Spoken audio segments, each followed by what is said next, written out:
Bir mektup yazdım garip anneme, garip yavrum diye ağlama annem.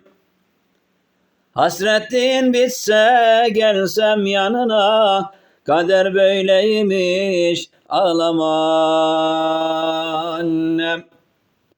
Hasretliğin bitse gelsem yanına, kader böyleymiş ağlama babam. Kızın hafız olmuş, var mı haberin?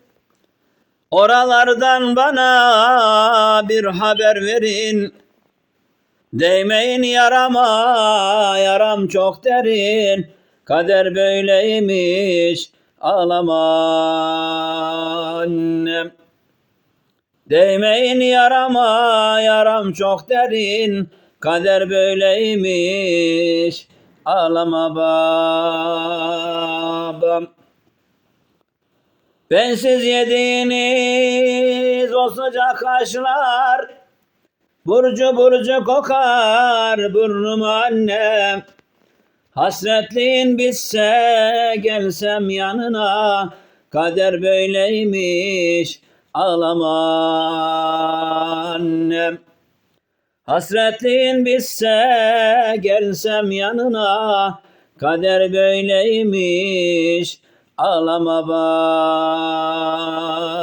babam.